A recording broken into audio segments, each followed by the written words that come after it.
આ ખેડૂતોને આર્થિક રીતે પાયમાલ થતા બચાવવા માટે,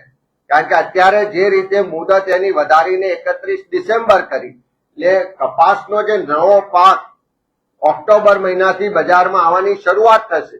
જ્યારે ખેડૂતના ખેતરમાંથી કપાસ બજારમાં આવવાનો હશે એ જ સમયે વિદેશથી મોટા પ્રમાણમાં અહીંયા ઇમ્પોર્ટ થઈને ડમ્પિંગ થશે, તો ખેડૂતો આર્થિક રીતે પાયમાલ થઈ જવાના છે. એટલે આ ખેડૂતોને મદદ કરવા માટે અમે સરકાર પાસે પ્રધાનમંત્રીશ્રીને મેં પત્ર લખીને માંગણી કરી છે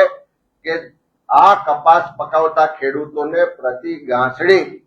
15,000 રૂપિયાની સહાય સરકાર તાત્કાલિક જાહેર કરે, એના માટેની યોજના પેકેજ બહાર પાડીને એનો તાત્કાલિક અમલ કરે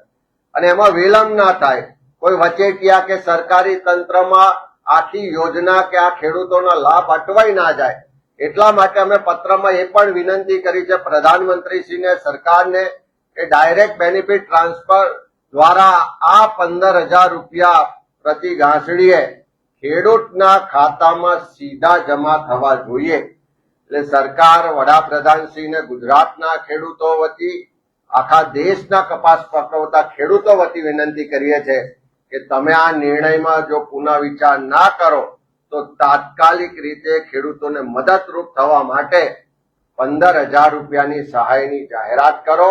એ માટેની યોજના લાવો અને ડાયરેક્ટ બેનિફિટ ટ્રાન્સફર સ્કીમ હેઠળ આ પૈસા સીધા ખેડૂતના ખાતામાં જમા થાય એ માટેની તાત્કાલિક કાર્યવાહી કરો, એવી અમે પત્ર લખીને માંગણી પણ કરી છે.